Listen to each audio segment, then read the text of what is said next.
Hello students, my self Avinesh Saini.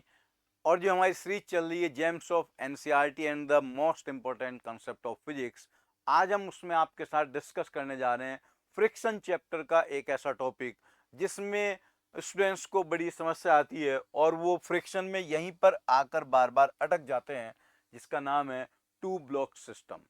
दो से ज़्यादा ब्लॉक्स भी हो सकते हैं, लेकिन आईटी में दो ब्लॉक से ज़्यादा क्वेश्चन कभी आते नहीं हैं। तो इसका क्वेश्चन भी अगर आपने अच्छे से इस टॉपिक को कर लिया तो 3-4 ब्लॉक वाले क्वेश्चन भी आप बहुत इजीली सॉल्व कर सकते हैं। सो इसका मैं आपको पर्टिकुलर स्टेप बताता हूं कि कैसे इनको सॉल्व करना है टू ब्लॉक सिस्टम को, और किस तरीके से आप इन क्वेश्चन को बहुत इजीली सॉल्व कर सकते हैं। लेट्स से ये रफ सरफेस है। इस सरफेस के ऊपर यहां कोई ब्लॉक रखा हुआ है ए, और इसके ऊपर एक दूसरा ब्लॉक रखा है B. All the surfaces are rough.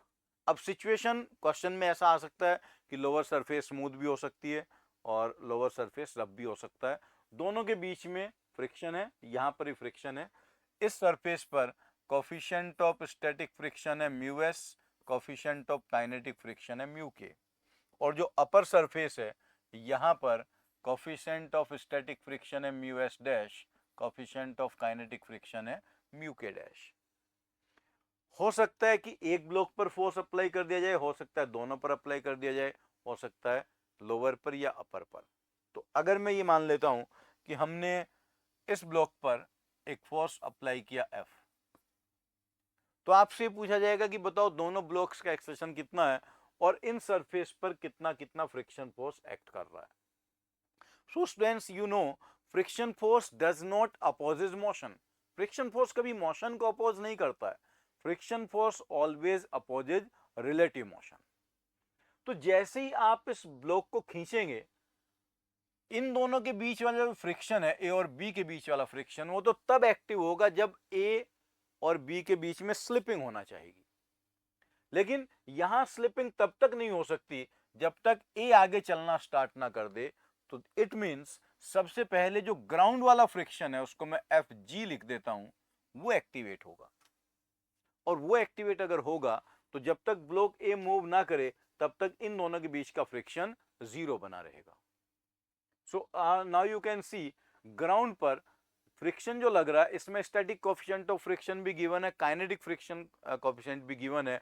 पहले कौन सा फ्रिक्शन एक्ट करेगा, या इस ब्लॉक को स्लिप कराने के लिए हमें किस फ्रिक्शन से पहले निपटना पड़ेगा? पहले आपको निपटना पड़ेगा स्टैटिक फ्रिक्शन से। और ग्राउंड सरफेस पर लगने वाले स्टैटिक फ्रिक्शन की मैक्सिमम वैल्यू वो होगी mu S into N. Normal reaction इसी सरफेस का लिया जाएगा। अगर इस ब्लॉक का मास मैं एम ए मान लेता हूं, इस ब्लॉक का मास एम बी मान लेता हूं, तो ग्राउंड सरफेस पर टोटल नॉर्मल रिएक्शन हो गया M A plus M B into G. तो इस स्टैटिक फ्रिक्शन की मैक्सिमम वैल्यू हो गई mu S M A plus M B into G. जब तक हमारा एक्सटर्नल फोर्स इससे बड़ा ना हो जाए तब तक ए ब्लॉक स्लाइड करना स्टार्ट नहीं करेगा।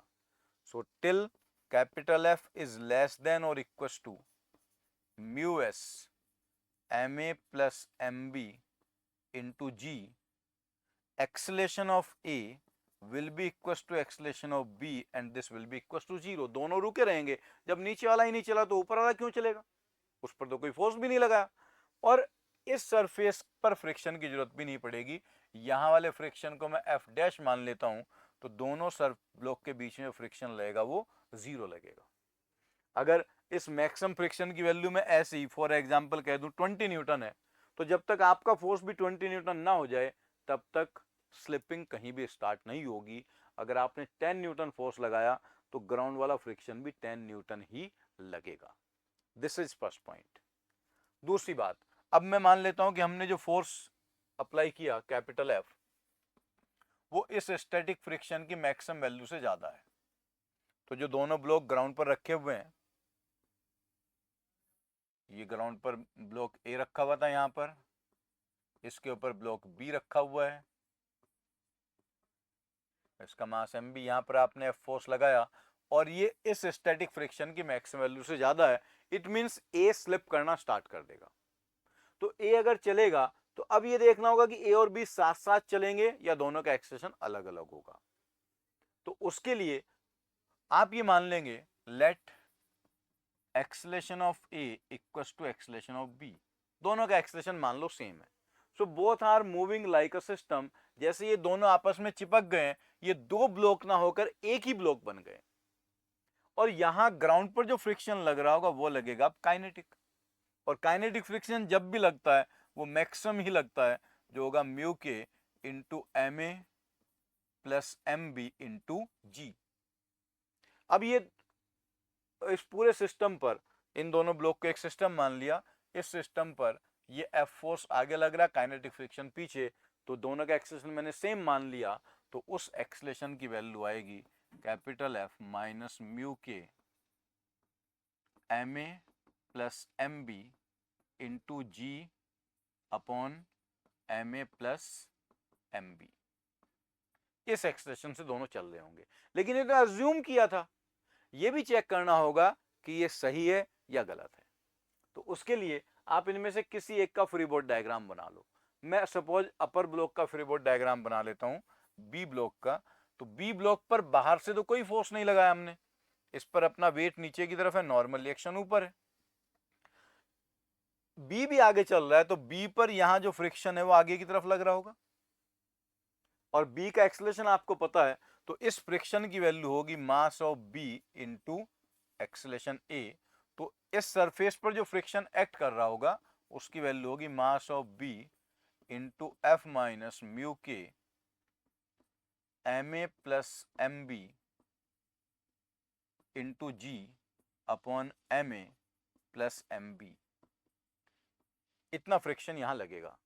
अगर ये फ्रिक्शन, इसको आप ऐसे कह सकते हो, this is the required friction, इतना फ्रिक्शन आपको चाहिए दोनों ब्लॉक को साथ साथ चलाने के लिए। और अगर दोनों ब्लॉक साथ साथ चल रहे हैं, इनमें स्लिपिंग नहीं हो रही है, तो इनके बीच में स्टैटिक फ्रिक्शन लग रहा होगा।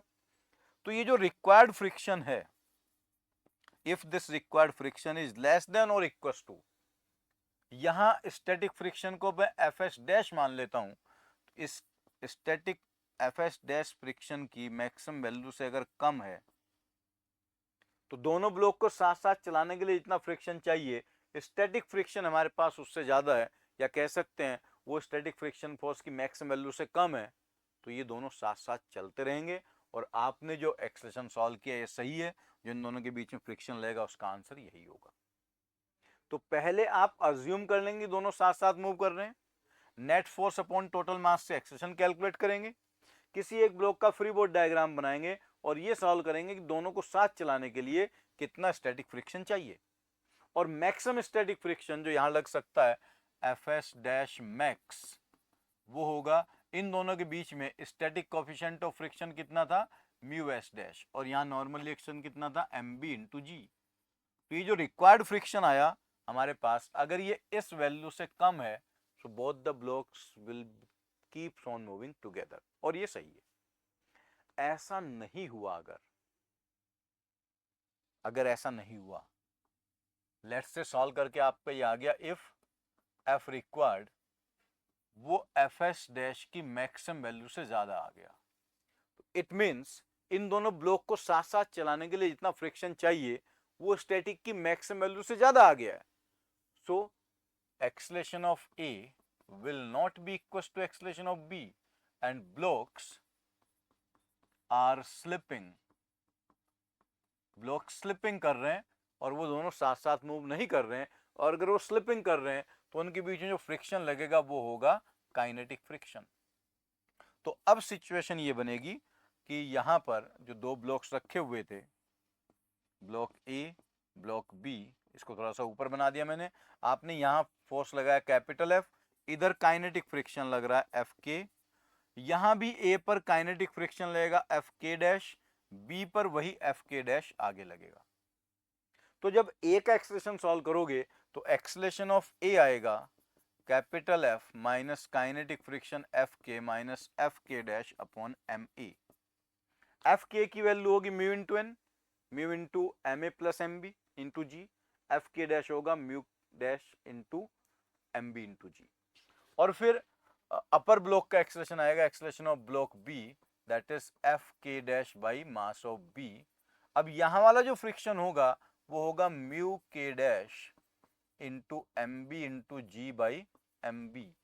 तो एम बी कैंसिल हो गया और एक्सलेशन ऑफ बी आ गया म्यू के डैश इंटू जी। आप ये देख सकते हैं जब दोनों का रिलेटिव मोशन स्टार्ट होगा तो उस टाइम के बाद ये जो एक्सलेशन है ये कांस्टेंट हो जाएगा बी का एक्सलेशन। मतलब जिस ब्लॉक पर आपने फोर्स नहीं लगाया उसका एक्सलेशन कांस्टेंट रहेगा और जिस ब्लॉक पर फोर्स लगाया उसका एक्सलेशन लगातार बढ़ता जाएगा। So this is how we calculate और solve the situation of two blocks problem। और मैंने इसमें एकदम एक्सट्रीम केस कंसिडर किया था जहां दोनों ब्लॉक पर फ्रिक्शन है, ग्राउंड पर भी है और दोनों ब्लॉक के बीच में भी है और दोनों में कोफिशिएंट ऑफ स्टैटिक और कोफिशिएंट ऑफ काइनेटिक फ्रिक्शन अलग अलग है। तो ये इन टाइप के क्वेश्चन को सॉल्व करने के फिक्स स्टेप होते हैं। आप इस क्वेश्चन को ध्यान से देखिए और फिर खुद से 2-3 बार सॉल्व कीजिए, आपको टू ब्लॉक्स प्रॉब्लम में कहीं कोई समस्या कभी नहीं आएगी। Okay, thank you very much.